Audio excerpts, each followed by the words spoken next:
Welcome to our channel. SIR sir, இப்போ அதை பற்றி தான் எல்லாம் பேசிகிட்டு இருக்கோம். சார்னா என்னென்னு பார்க்கலாமா? எஸ்ஐஆர் இதோட ஃபுல் ஃபார்ம் என்னென்னா ஸ்பெஷல் இன்டென்சிவ் ரிவிஷன். அப்படின்னா என்ன?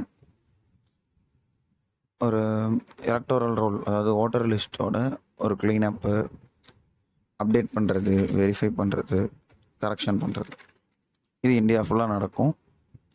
எலெக்ஷன் கமிஷன் ஆஃப் இந்தியா மூலமாக நடக்கும். எலெக்ஷனுக்கு முன்னாடி இல்லைனா ஆஸ் பர் ரெக்குயர்மெண்ட் இந்த லிஸ்ட் ரிவைஸ் பண்ணுவாங்க. லாஸ்ட் ரிவிஷன் 2002லேருந்து 2004 நடந்துச்சு.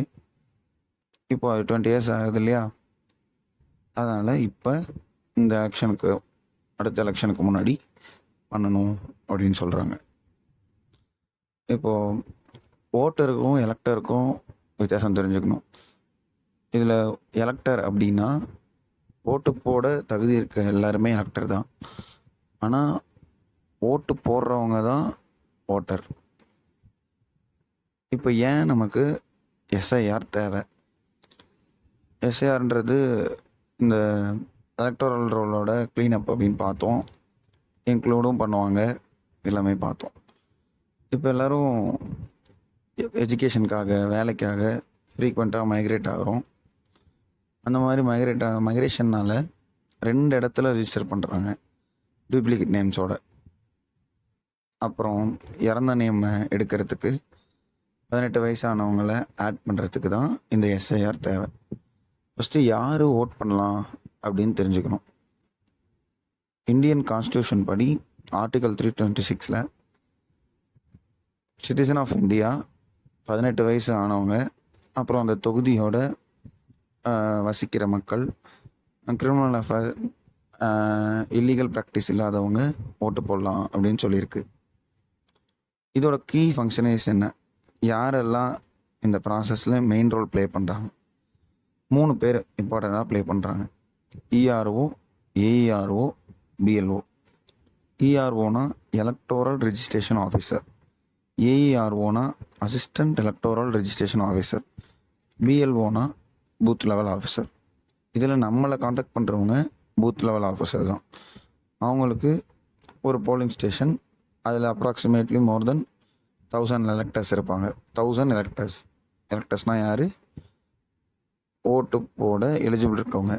ஓட்டர்ஸ்னால் ஓட்டு போடுறவங்க.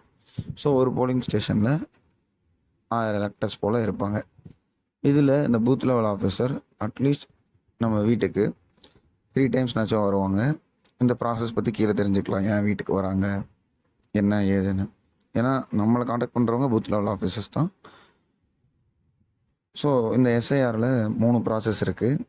இதில் அந்த 3 பேஸ் என்னென்னா pre enumeration, enumeration, publication and decision.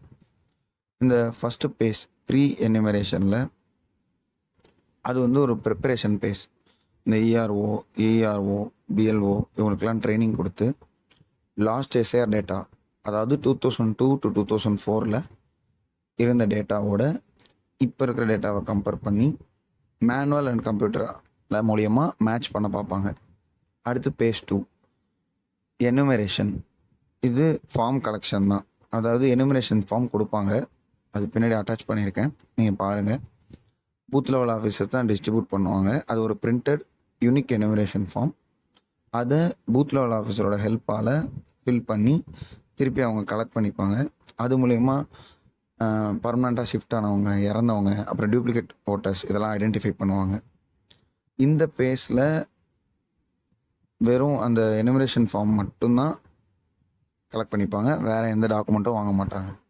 அடுத்து பேஸ் 3, அது பப்ளிகேஷன் அண்ட் டெசிஷன்.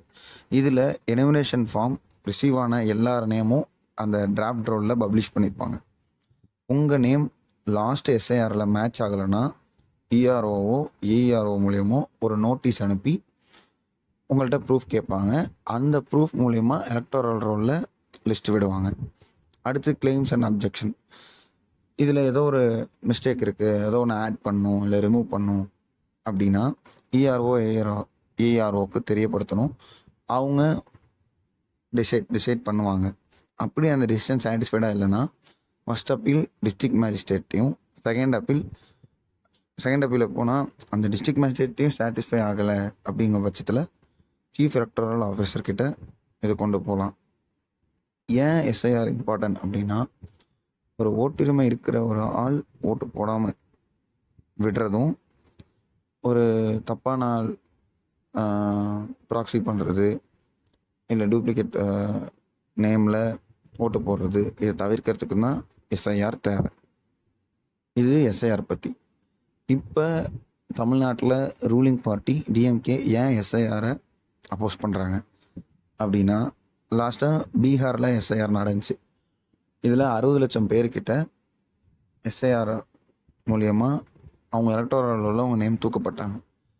இதெல்லாம் யாருன்னு பார்த்தா minority communities, schedule caste, womens, இவங்களெல்லாம் அந்த எலக்டோரல் ரோல்ஸ்லேருந்து தூக்கப்பட்டிருக்காங்க.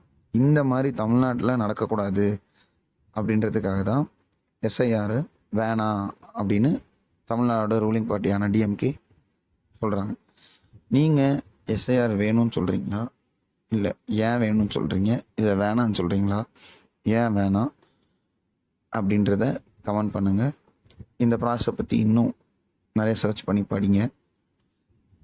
இந்த வீடியோவில் இதோட ப்ராசஸ் என்ன, இதோட ஃபங்க்ஷனு, அப்புறம் எனுமரேஷன் ஃபார்ம், ஷெட்யூல் எல்லாமே அட்டாச் பண்ணியிருக்கோம். நவம்பர் 4, அதாவது இந்த வீடியோ அப்லோட் பண்ண நாளையிலேருந்து தான் எஸ்ஐஆருக்கு அந்த ஒரு ஷெட்யூல் கொடுத்துருக்காங்க. ஸோ எல்லாமே பாருங்கள், இன்னும் நிறைய தெரிஞ்சுக்கோங்க. இதில் அட்டாச் ஆகிருக்க எல்லாத்தையுமே பார்த்துட்டு எஸ்ஐஆர் வேணுமா வேணாமா, பண்ணணுமா, அது வந்து ஒரு யூஸ்ஃபுல்லான ப்ராசஸாக அப்படின்றத கமெண்ட் பண்ணுங்கள்.